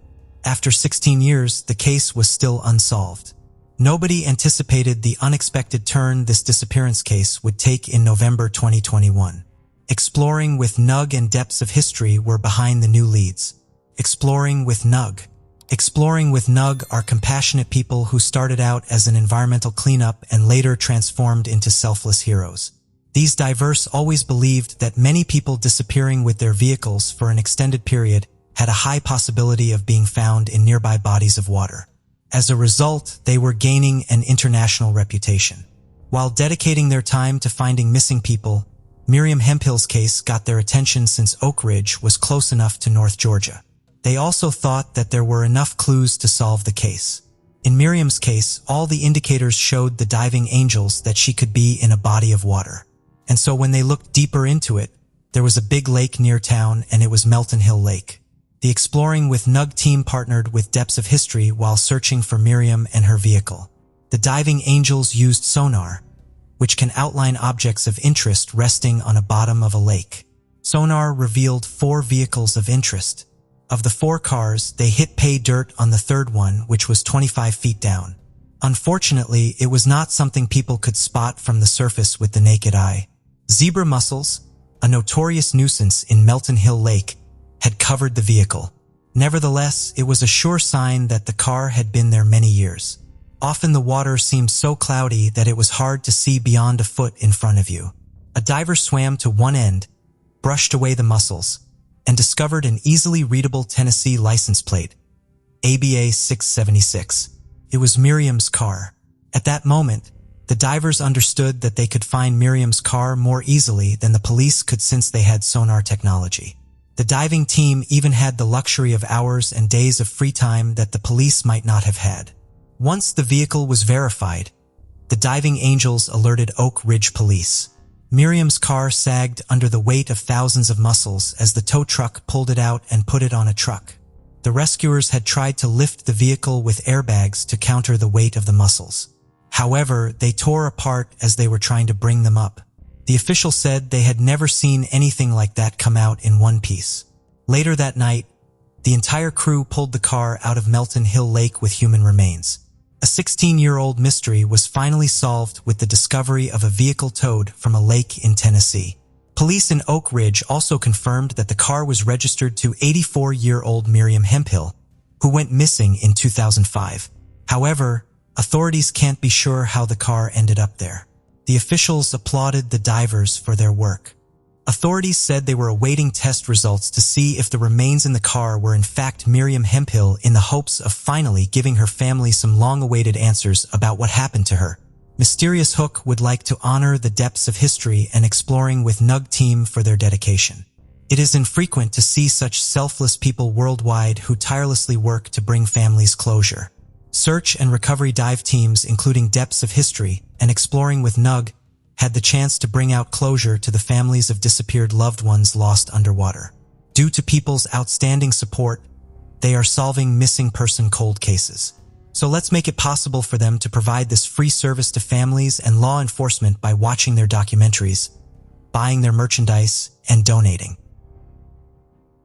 Ben Rank was just 29 years old when he was found deceased in his renowned snake breeding facility. Benjamin Blue Birch Rank was born in August 1987 in Missouri. He grew up in the countryside alongside his family. Ben had an older brother, Sam, with whom he shared a very close bond. In 1989, the Rank family moved to a picturesque farmhouse. The boys spent a lot of their time outdoors, and it was then that Ben began to take an interest in snakes. A tragic incident in September 1992 triggered a series of unfortunate events. The family was away when a gas leak occurred, leading to an explosion in their beautiful home. The Ranks were forced to move into a trailer. After some time, Ben's mother Kim was diagnosed with stage 4 breast cancer. Despite these hardships, the family overcame them. They were very close-knit and always supported each other. In any situation, recovering from previous tragedies, In 2002, they moved to a new home, where a special room was designed for Ben to keep his snakes. In 2009, after a long battle with cancer, Kim passed away. Before her death, she made her sons promise to look after the farm and pass it on to their children. As time went by, Ben's love for snakes knew no bounds, and the young man founded Renwick Reptiles, which soon gained recognition. This allowed him to sell snakes worldwide, from the United Kingdom to Japan. Breeding snakes became the meaning of his life. He was described as a great breeder who was devoted to his work, caring more about the snakes than the money. The reptile farm bred a multitude of reptilian subspecies, growing and reproducing both the most common species and some of the rarest subspecies on Earth. Ben's reptiles were of immense value. Just a portion of his python collection was valued at over $1 million. Ben was a solitary man who had long aspired to start a. In 2010, at a party, he met a woman named Lindley. Their relationship moved forward quickly. Within weeks, Ben introduced his girlfriend to his brother Sam and Sam's fiancé, Eli. Eli and Lindley had sons from previous relationships, so they found common ground quickly and became friends. Lindley soon became part of the Rank family. The couple began living together. Lindley helped Ben at the snake breeding farm. They were in love and lived as a full family. In March 2012, Lindley gave birth to their daughter Amelia. Ben was thrilled to become a father. However, the happy family life faced challenges again. Frank Rank, Ben's father, encountered significant business troubles. Previously, he had engaged in fraudulent stock transactions to cover medical bills and Kim's treatment expenses. Just a day before the FBI planned to visit the farm, Frank took his own life. Frank's passing halted the investigation. The sons were deeply affected by another parental loss, but managed to pull through by supporting each other. Ben inherited the house and farm, while Sam received an amount of money far exceeding the house's value. Each brother had their own family and children, but this didn't stop them from living as one big family in their parents' home. They lived together harmoniously, with Sam spending his inheritance on repairing the farm without hesitation. Initially, things were fine, but soon financial disputes caused friction between the brothers after their father's death. Ben focused on his business and family and decided to formalize his relationship with Lindley. On April 14, 2014, they married officially, adding Lindley as a full-fledged member of the Rank household. Ben and Lindley also opened a second business, a spa named Essentia Spa Incorporated, but it faced financial difficulties under Lindley's management. Financial issues often led to arguments between them, despite Lindley's hard work being insufficient to cover all salon expenses consistently. At the same time, Sam and his wife faced significant financial challenges. Ben allowed them to sell some of the furniture of the house. Lindley disapproved, leading to a rift between the families. The relationship was irreparably damaged. Ben decided to improve the family's financial situation by arranging to sell some rare reptiles for a significant sum. However, the deal fell through due to a tragedy that occurred on the farm. On June 8, 2017, Lindley walked into one of the farm's barns. There, on the floor in a pool of blood, lay Ben. Lindley called her brother Sam for help and dialed the emergency number. She reported that she had found her husband unconscious on the ground. During the conversation, Lindley dropped the phone and ran outside. Sam continued the conversation and confirmed that his brother was dead.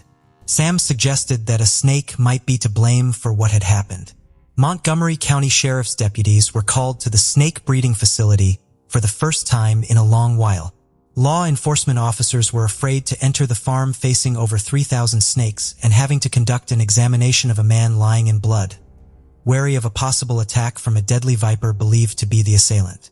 However, when coroner Dave Colbert arrived and took a closer look, he discovered a shell casings on a shelf at eye level. This was something far more sinister than a venomous snake bite. Shell casings were found near the body, but no weapon was discovered. The assailant had shot Ben multiple times in the back and head. None of the relatives heard shots or saw the attacker. Sam and Lindley were taken to the sheriff's office for questioning. Lindley suggested that Sam might be involved in her husband's death, even citing a motive. Apparently Ben wanted to sell the house, but Sam was opposed.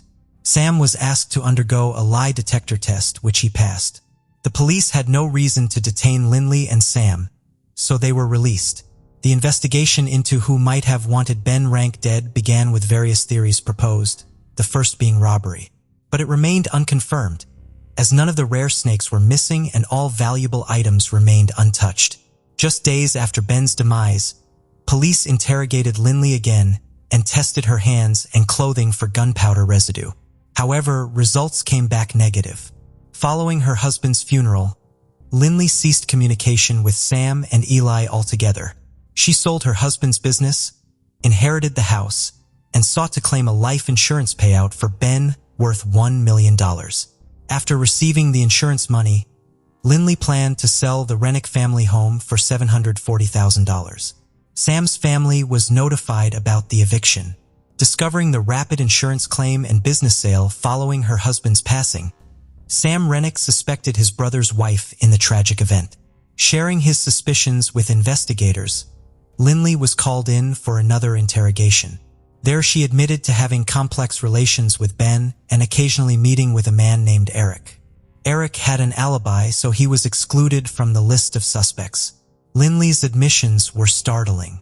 It turned out about 3 years after their marriage was officially registered, she was unfaithful to Ben with at least 2 different men.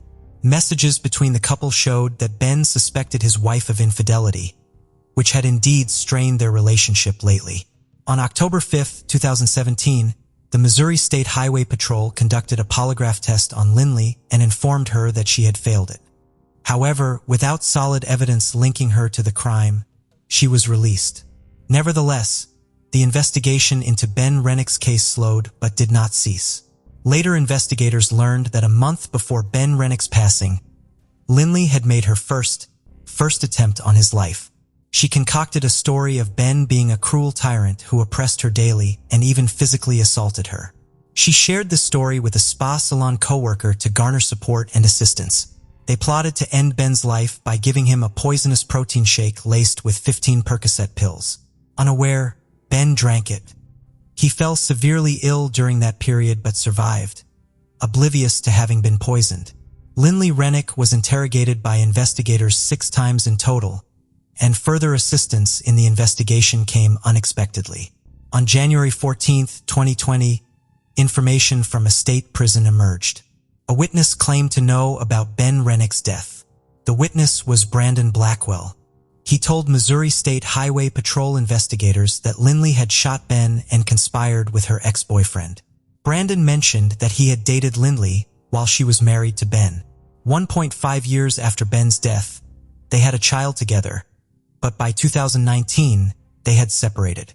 Brandon claimed that Lindley confessed to the act and conspired with her Sparseland coworker, Ashley Shaw, and another ex-boyfriend, Michael Humphrey.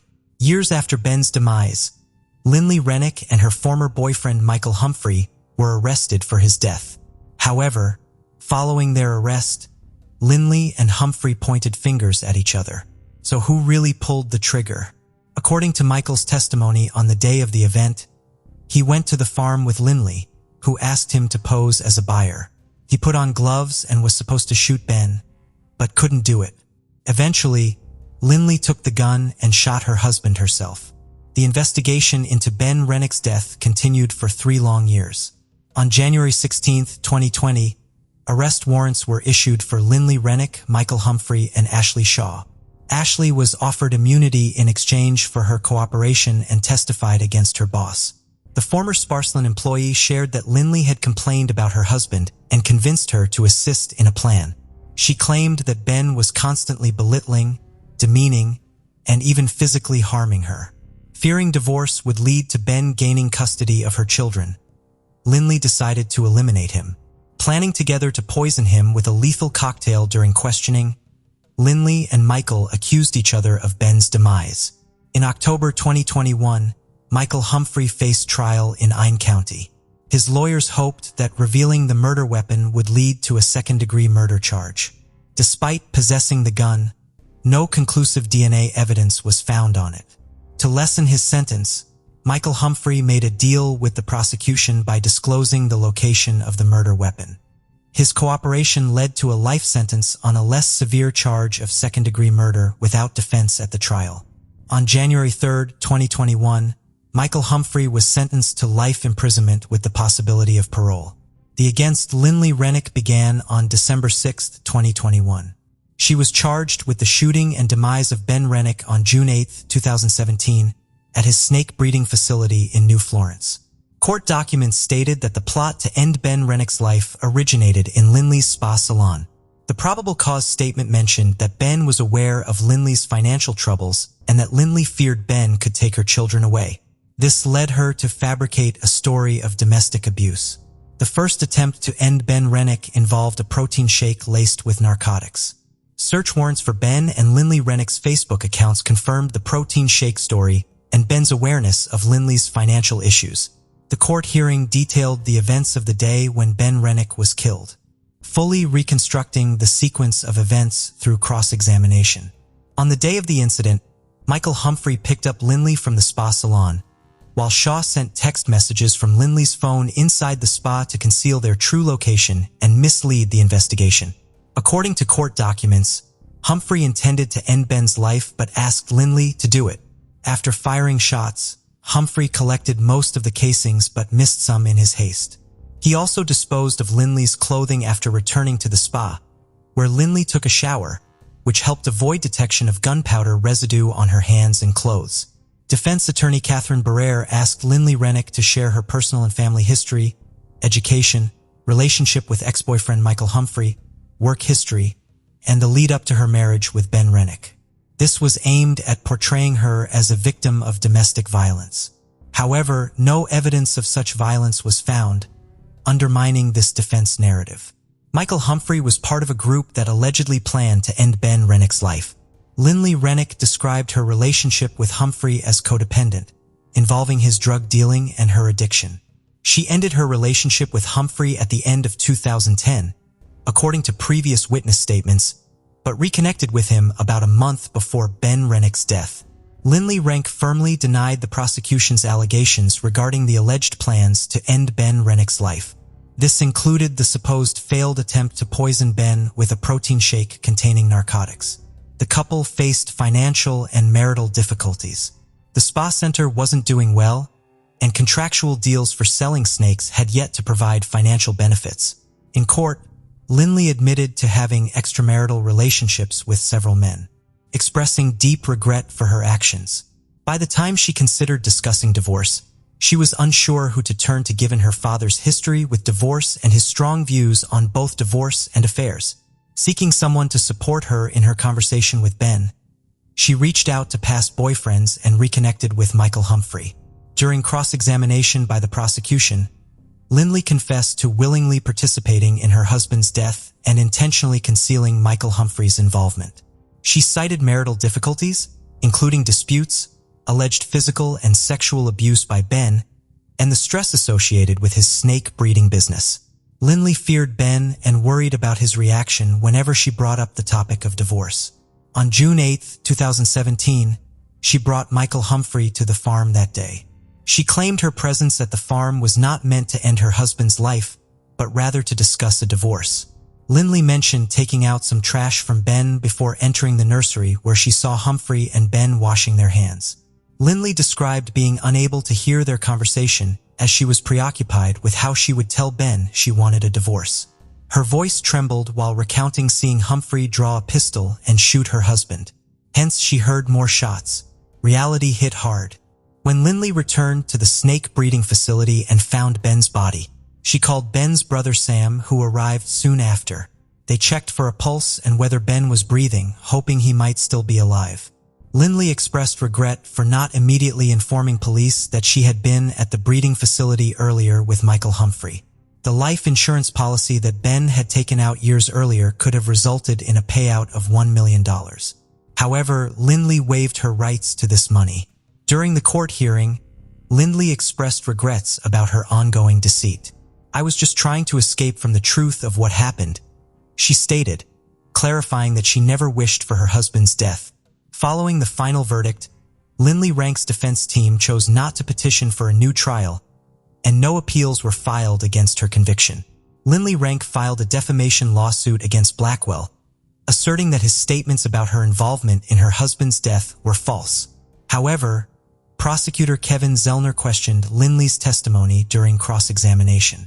He queried why she didn't check on her husband after hearing gunshots and why she didn't call 911. Furthermore, he asked why she sent friendly messages to him and Humphrey after the shooting, and continued to lie even when emergency responders got involved. During sentencing for second-degree murder and armed criminal action, Lindley Rennick broke down but did not admit guilt.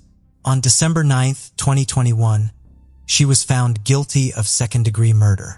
The 33-year-old was sentenced to 13 years for murder and an additional 3 years for armed criminal action in January by Judge Kevin Crane, a total sentence of 16 years.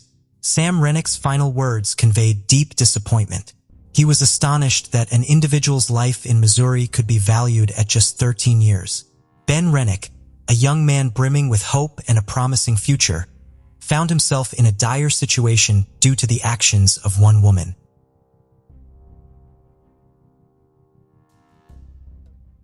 The unpredictable month of April brought the crisp mid-spring weather to Sparta, Tennessee. On the 3rd of April, 2000, 18-year-old Erin Leigh Foster was getting dressed up at home at night. Erin and her high school best friend, Jeremy, took her black Pontiac Grand AM and left to attend a party. Before leaving for the party, they picked up Erin's brother, Will Foster, earlier from an arcade. Later that night, after attending the party, at around 10 p.m., both of the Tennessee teenagers were about to reach home. But neither Erin nor Jeremy were seen again. It was said that Will Foster was the last one to see them both. What happened to Erin Leigh Foster and Jeremy Lee Betchel on their way home? Are they still alive? What prompted Exploring with Nug to enter the scene? Sparta is located in White County, Tennessee. It is a fascinating small city with a historically significant downtown neighborhood. The city was named after the ancient Greek city-state Sparta. There are boutiques and fantastic local restaurants. Everything is family-friendly and the city is usually booming in the summer. The Calf Killer River flows through Sparta and brings a much-needed air of tranquility to the city. Our story begins here in this peaceful spot in river country. On February 28, 1982, a baby girl was born to Cecil Aaron and Lee and Williams Foster named Erin Leigh. She grew up as a perfectionist in everything she did. She assisted her mother around the house and helped her dad with mechanical work. Erin aspired to become an airplane mechanic after high school with her mechanical talents. She had great pride in herself and her family, always willing to help her younger brother, Will Foster, if needed. Erin was a White County High School student, and it was there that she met Jeremy Lee Betchel. He was born on the 7th of November, 1982 to Ronnie Lee Betchel and the late Rhonda England Betchel Ledbetter in Smithville, Texas. Jeremy loved music. He enjoyed playing and became an athlete in high school. Erin and Jeremy turned out to be two of White County High School's best friends. Everything seemed normal for Erin and Jeremy until the year 2000. Sparta was stuck in the middle of the spring season during April. When the sky grew dark on the 3rd of April, 2000, Erin and Jeremy took Erin's 1998 black Pontiac Grand AM with the tag 473 EJR and left her home. They were heading to pick up Will from the arcade to go to a local party. At around 10 p.m., they both left. Neither Will nor the teenagers' friends could imagine that they would never see them again after the party. The following day, Erin's mother, Lee, informed her husband Cecil that their daughter hadn't returned home from the party. However, Cecil persuaded and consoled her by saying that Erin was planning to move out. Cecil reassured Lee by saying that their daughter probably would be back in a few days. So they both patiently waited. Then one night turned into another and panic sank in. As days passed, the teens' parents grew concerned for their daughter and reported Erin and Jeremy missing.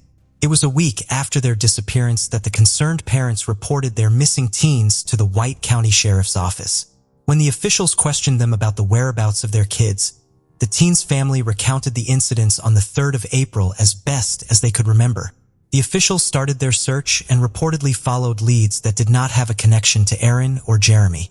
and as expected, it all led to multiple dead ends.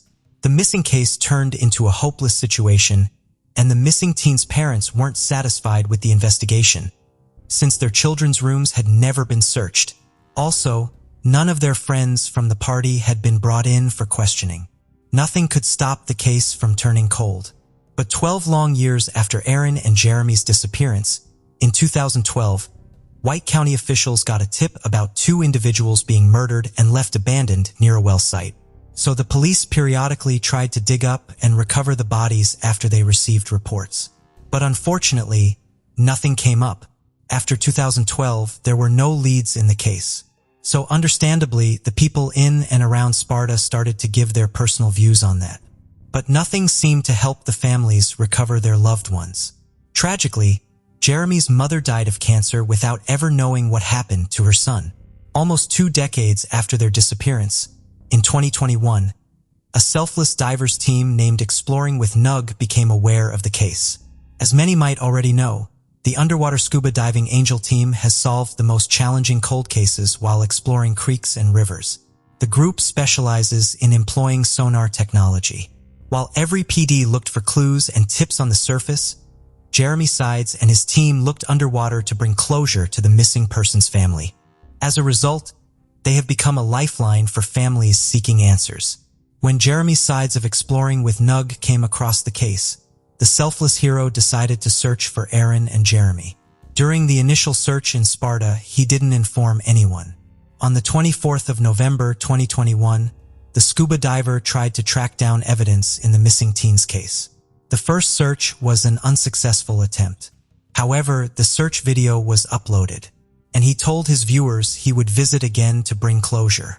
And luckily, one of Aaron's family members saw that video. On the 28th of November 2021, when Aaron's family member was attending the church, she spoke to Sheriff Page, the man in charge. She asked the officer whether he knew Exploring with Nug or had seen his recent video, and the officer said no. So they spoke about the video, and Sheriff Page asked her to send him the link to that website. Eventually, when he got home, Page viewed that video and realized that Exploring with Nug was using an advanced scan sonar technology that their department didn't have access to. Also, he thought Sides might have been searching in the wrong area. So after reviewing the case thoroughly, the official found that the missing teens were both lost near Aaron's home. After a close inspection, he also fixed the precise location where the teens had gone missing 21 years ago. It was precisely between the center of Sparta and a big river near Aaron's home. He then contacted the scuba diving team and told them that they had been searching in the wrong area and gave them the correct location, which was the Calf Killer River. The lead investigator also said that while he was keeping the case open, they had ruled out foul play in the deaths. After collecting all essential information from the official, the diving angels changed the search location to Highway 84, Calf Killer River. When Sides came upon the case, he was determined it was worth a trip to the small Tennessee town to see if he would have more success than during his previous efforts. So on the 30th of November 2021, the diving team reached the Calf Killer River and utilized advanced sonar technology to search for any submerged vehicles. It didn't take long for Sides to detect a car. As soon as he spotted the vehicle, he dove in to see it for himself. Then he retrieved the license plate from the vehicle, indicating it was in fact Aaron's car. Sides had also found human remains inside the vehicle. The Calf Killer River was turned into a crime scene. Sides called Sheriff Page as soon as he made the discovery. Sheriff Page contacted Major John Meadows and his team to help them with the identification. They arrived at the crime scene within minutes to investigate, which led to the confirmed identification of the vehicle. While pulling the vehicle out, new questions surfaced about it as it was found 12 feet underwater. There might have been fishing happening there, and the team felt badly that nobody had noticed such a submerged vehicle for 21 years. However, the car was finally pulled out of the water. Some identified human remains were sent to the medical examiner for examination. Page was confident that the remains belonged to the missing teens, and he thought that the highway likely didn't have a guardrail in 2000. The police suspected Aaron and Jeremy had lost control of their vehicle and landed in the water. Aaron and Foster's family were notified after the discovery. The officials felt terrible for the teens' family, both for the loss and for the haunting rumors and horror stories that had been told over the years. Sheriff Page thanked everyone involved, especially exploring with Nug and Jeremy's sides. Even the local Pizza Hut showed their support by supplying food for the team. Mysterious Hook would like to honor the Exploring with Nug team, who voluntarily performed such selfless service. Unfortunately, we rarely see such altruistic people who tirelessly work to bring in grieving families closure. Due to the people's outstanding support, such volunteer search teams have solved many missing person cold cases.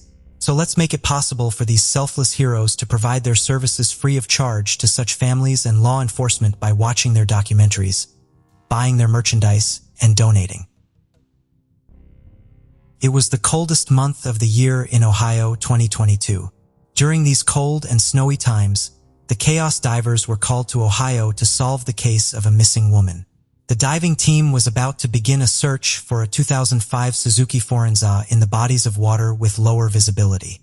Unfortunately, while the diving team was putting in tireless efforts into finding that vehicle in Ohio Valley, they found 13 vehicles submerged in the bodies of water, including a black-colored Ford F-250 truck. It was a game-changing moment when the Ford found among those 13 vehicles turned out to be a lead in a 23-year-old FBI cold case. Who owned the black-colored Ford F-250 and what was inside it? How did the discovery of the vehicle solve a cold case in Ohio State? What made both Chaos Divers and Depths of History work on this case? Welcome back to Mysterious Hook, where we shed light on under-the-radar, high-profile cases across the country. I'm Matt, and today we're looking at a 23-year-old FBI cold case solved by Chaos Divers and Depths of History. Without any further ado, let's dive right in.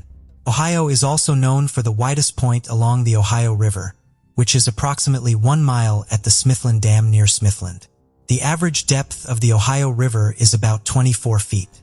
The river is the source of drinking water for more than 5 million people and supports 160 species of fish. In addition, more than 30 million people live in the Ohio River Basin. But not many had guessed that the river was the spot of a crime.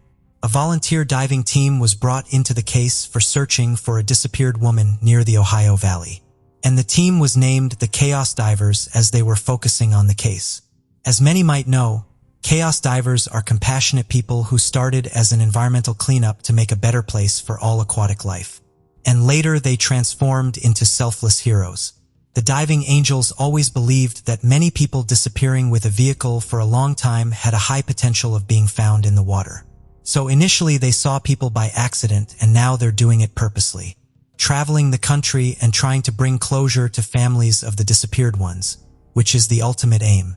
So they were working on Ohio State for a disappeared woman whose last cell phone ping was from Marina's location. The diving angels were looking for a vanished woman and her vehicle. While these people were looking into the bodies of water in Steubenville Marina, the Jefferson County officials contacted this team. The officials requested to have an eye on a black-colored Ford F-250 truck during their search. So having this in mind, the diving angels employed sonar technology to locate the vehicle of the disappeared woman. During the search for the woman, the Chaos Divers found a total of 13 vehicles, of which one matched the description given by the Jefferson County officials. The divers found a vehicle verified to be a black Ford F-250.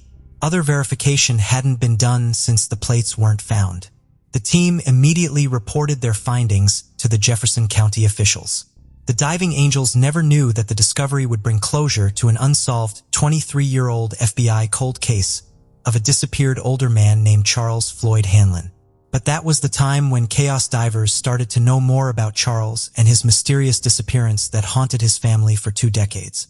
Who was Charles Floyd Hanlon? Well, let us go back to 1999 to understand Charles a bit better.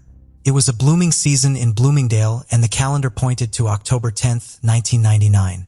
Born in 1940, the 59-year-old Charles was getting himself ready to leave in his 4-door extended cab, 1999 Ford pickup truck with Ohio license plate number BGA 4049. His truck's wheels were heading towards Florida to pick up a motorcycle. But soon after that, neither Charles nor his truck were ever found. Also, his family members never heard from him again. After his disappearance, The family members were shocked and immediately notified Jefferson County Sheriff's Office about Charles. When the officials questioned Charles's whereabouts, the family told them he was about to pick up a motorcycle in Florida. The family members added that they had no idea about his whereabouts. Also, they characterized Charles as 5 feet 11 inches, 178 pounds, Caucasian male with brown hair, eyes, and a mustache at the time of his disappearance. They even mentioned that Charles had medical conditions, including asthma and diabetes. Gathering all the information about Charles, officials confirmed that they were searching for him in Bloomingdale, Ohio, but no clues led them to Charles. Also, it was the late 1990s period when there were fewer technological advancements. Such factors contributed to converting the endangered missing person case into a cold one. Decades had gone by since Charles's disappearance, and still his family was left unanswered. After getting to know the mysterious disappearance story of Charles, the diving angels understood that they were connected to one of the most prominent disappeared person cases in the Ohio Valley. Charles would currently be 81, but at least after 23 long years, the angels were kind enough to bring closure to the case. So after finishing their ongoing search for the vanished woman, the Chaos Divers were back in the Ohio Valley with another public-spirited team named the Depths of History. It was their second visit to this area, and they started to dive into the water to get back to the truck.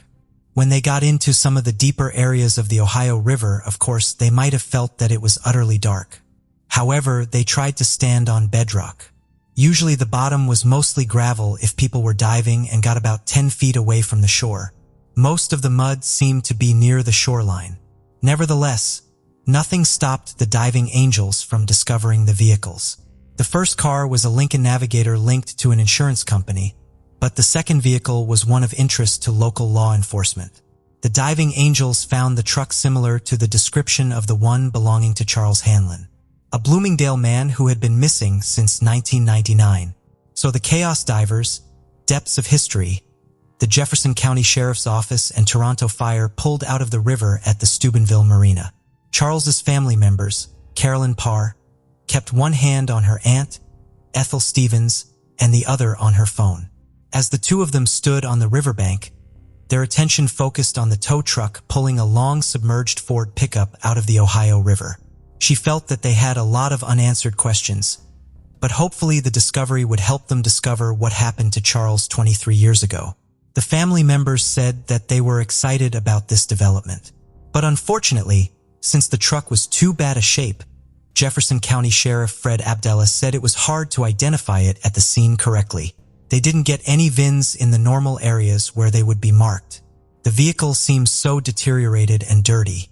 So after recovering, they just thought of moving the truck to a secure spot and getting it cleaned up so they could locate the VIN on the engine block or the frame.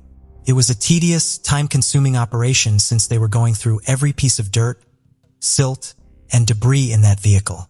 Fortunately, they matched the VIN found under years of dirt and debris on the truck's windshield to the VIN Ford Motor Company and had supplied them years ago after Charles had turned up missing.